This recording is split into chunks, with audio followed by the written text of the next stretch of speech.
Happy Thanksgiving. 2020 has been a heartbreaking year in a lot of ways. Not sugarcoating it. It has been difficult in a lot of ways on our national level. Been a lot of strife, a lot of conflict, and unlike any other year I can remember. And really personally as well, there's been some challenges and some loss and some struggles, and so it's been a big year. Have there been joys? Of course, there's been joys, and we celebrate those things as well, and we're thankful for the joys in the middle of the storm. But 2020 has been a difficult year. In 1620, they had a difficult year as well. That's when the pilgrims left England to come find America and to settle down in America. And they said the reason that they did it, it says, this is their words on the Mayflower Compact, it says, having undertaken for the glory of God and the advancement of Christian faith and honor of the king and country.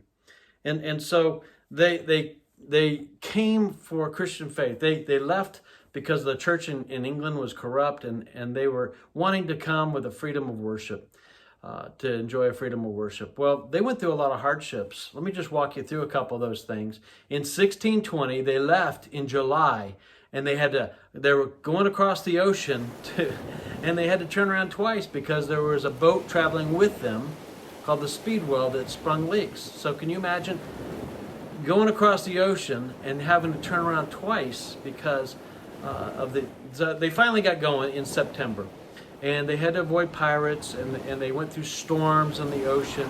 One of their main rafters in the boat broke, and they had to repair that in the middle of the ocean. They had a guy fall off the boat actually, and he actually held on to a rope that was hanging off the boat, and they brought him back into the boat. It was amazing. I'd call that a miracle that he was able to get that rope in the middle of the ocean and didn't drown. So praise God. They had to stay in these cargo holds. That wasn't a place that was built for people. It was a place built for barrels. Really no headroom. It was dark, no privacy, no windows. There was water in there. It was cold, musty, dank. And so, this was a place where 102 pilgrims traveled for 66 days with all their belongings and some small animals to come into this new country, this new place, so they could worship the Lord together. And so they finally got here, 66 days traveling this way, and they ended up on Plymouth Rock. And what they did is they would travel and they would build their home during the day, and then they would go back and they would stay at night on the Mayflower. This was in the middle of winter when they would do this. This is New England in the middle of winter.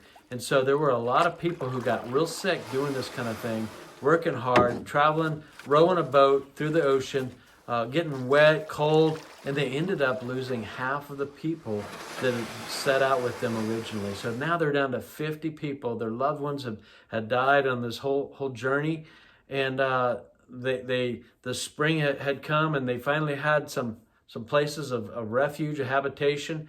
And the Mayflower set back and went back to England.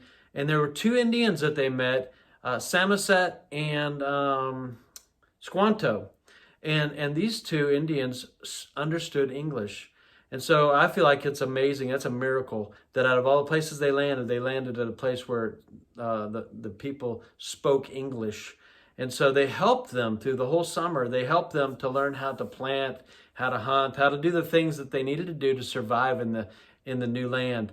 And so when they finally got to December of 1621, that's when they celebrated. They decided that they would celebrate together, 50 pilgrims, 90 Indians, and they celebrated for 3 days, a feast to the Lord to give thanks to Him.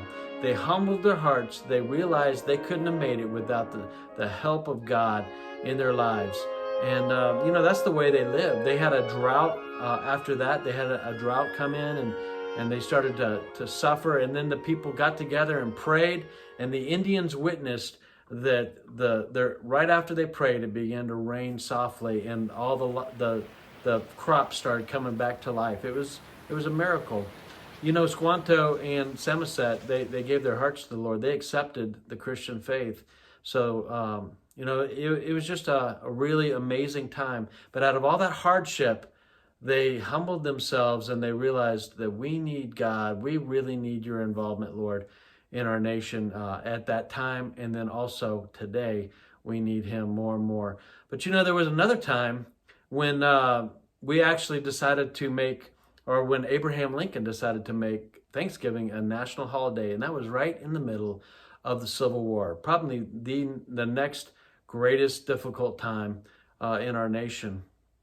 And it was in the Civil War where Abraham Lincoln made a national proclamation to celebrate Thanksgiving, to give God glory for what he had done in this nation. There was another time in that same time where Abraham Lincoln called America to pray. He had a National Day of Prayer set aside, and he made a proclamation. I want to read a little bit of this excerpt from that proclamation. He said, "We have been the recipients," this is Abraham Lincoln, "of the choicest bounties of America. We have grown in numbers, wealth, and power as no other nation has ever grown. But we have forgotten God. We have forgotten the gracious hand which preserves us in peace and multiplied and enriched and strengthened us. And we have vainly imagined in the deceitfulness of our hearts that all these blessings were produced by some superior wisdom and virtue of our own. Intoxicated with unbroken success, we have become too self-sufficient to feel the necessity of redeeming and preserving grace, too proud to pray to the God that made us." Our nation needs to give thanks to God like it's never given thanks to God, in my opinion, right now in 2020. We need to invite him into our homes, into our nation again. And so, when we give thanks to God, it nourishes our own heart. It encourages us. It helps us to humble ourselves and to really focus on God and not the problems. And really, they say, don't tell your mountain, or don't tell God about your mountain, tell your mountain about your God. And so that's kind of how we should approach hardships. We should just give God glory for all that he's done in our nation, in our homes. Think about the good things that God's done. Psalm 103 says, "Forget not all of the benefits." There's something that you can give God glory for. And the Father's House Church, we've decided that for 21 days, we're going to write down 3 things each day that God has done for us and that we're grateful for, and we're thankful for. And that's gonna rewire our hearts and our minds to just be happier and to be humble and to allow the Lord to move into our lives in a greater dimension than he's been able to. So God bless you. Have a great Thanksgiving. Be blessed. Don't eat too much. Just have joy. Just be full of joy. And remember, just a reminder to focus on the Lord today and give him thanks. God bless you. Thanks for watching.